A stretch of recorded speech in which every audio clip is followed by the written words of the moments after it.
করছিলেন যে নাগাল্যান্ডের আইটিনারিটা কী আছে, তো আমি শুধুমাত্র জুকো ভ্যালির আইটিনারিটা এই ভিডিওতে শেয়ার করার চেষ্টা করব। আর যেটুকু ভিডিও করেছি সেটুকু যতটা শেয়ার করা যায়। আমরা ফার্স্ট দিন আমরা 27 তারিখ গিয়েছিলাম জুনে বর্ষাটা দেখার জন্য, এবং তার জন্যই জুনটা আমরা রেখেছিলাম। আমরা প্লেনে সোজা নেমেছিলাম ডিমাপুর এয়ার স্টেশন।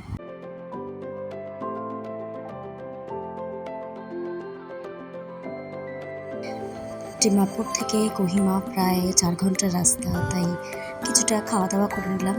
রুটি ছিল, তরকা ছিল, জাস্ট সামান্য।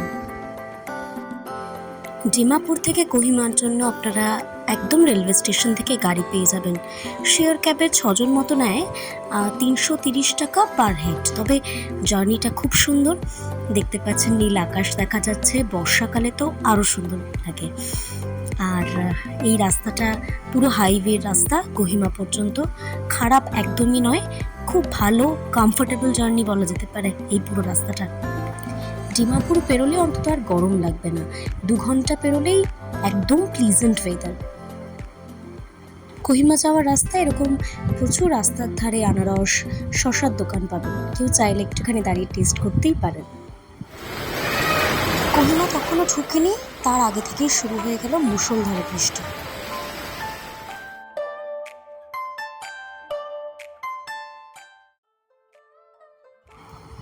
কিন্তু বৃষ্টির জন্য তো থেমে থাকলে হবে না। আমরা চেষ্টা করি যে কোনো জায়গায়, সেটা এই রাজ্যে হোক কিংবা অন্য কোনো রাজ্যে, যে কোনো জায়গায় সবসময় স্পটে পৌঁছে বা যেখানে আমরা যাচ্ছি সেই জায়গায় গিয়ে হোটেল বা হোমস্টে যেটাই হোক সেটা দেখে বুক করা। এতে দুটো জিনিস হয়, এক হচ্ছে কম বাজেটে ভালো হোটেল পাওয়া যায়, আর সেকেন্ড যেটা হয় সেটা হচ্ছে ঠকার চান্স একদম কম থাকে। তবে অন সিজনে আমার মনে হয় কেউ যদি রিস্ক নিতে না চান বা ফ্যামিলি নিয়ে যান, তাহলে অন্তত এই আগে থেকে বুকিং করে যাওয়াই বেটার। এই যে হোটেল খুঁজতে গেছিলাম, ভিজে ভিজে আসছে, প্যান্ট তো পুরোই ভিজে গেছে। অনেক খোঁজাখুঁজির পর আমরা এই কোহিমার রাজু পয়েন্টের কাছে পেয়ে গিয়েছিলাম দ্য কনকার্ড হোটেল। হোটেলটি ছিমছাম, বেশ সুন্দর হোটেল। বেশ কয়েকটি জায়গা ঘুরে আমাদের মনে হলো বাজেট ফ্রেন্ডলি এবং অবশ্যই একদম ঠিকঠাক হোটেল থাকার জন্য বটে।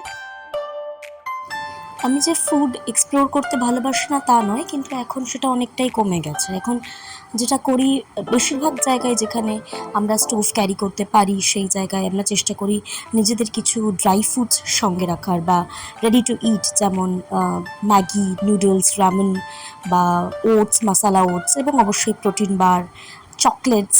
ট্রেকের জন্য এগুলো খুব কাজে লাগে।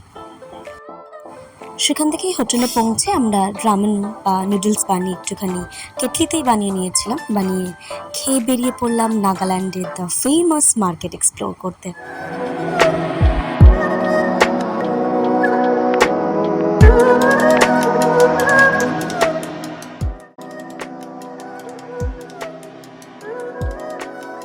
নাগাল্যান্ডের একটা জিনিস আমার খুব ভালো লেগেছে, সেটা হচ্ছে মাংস মানে শুধু চিকেন, মাটন বা মাছ নয়, পাশাপাশি ব্যাং হতে পারে, ইল হতে পারে, ছোট শামুক, সবচেয়ে বেশি হাই প্রোটিন যেটাতে রয়েছে ওয়ার্মস, যথেষ্ট দাম সেগুলোর।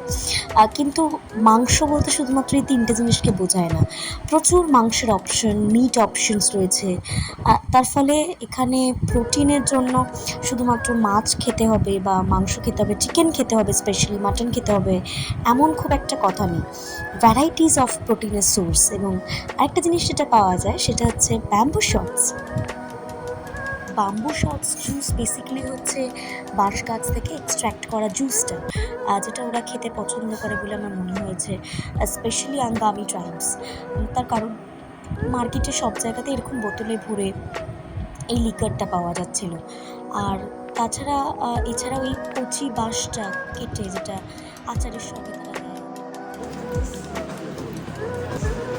भैया इसमें और मिर्ची तो मिर्ची देते हैं। নাগাল্যান্ডে কিছু না ট্রাই করলেও ফুচকা ট্রাই করেছিলাম, কিন্তু সেই ফুচকার টেস্ট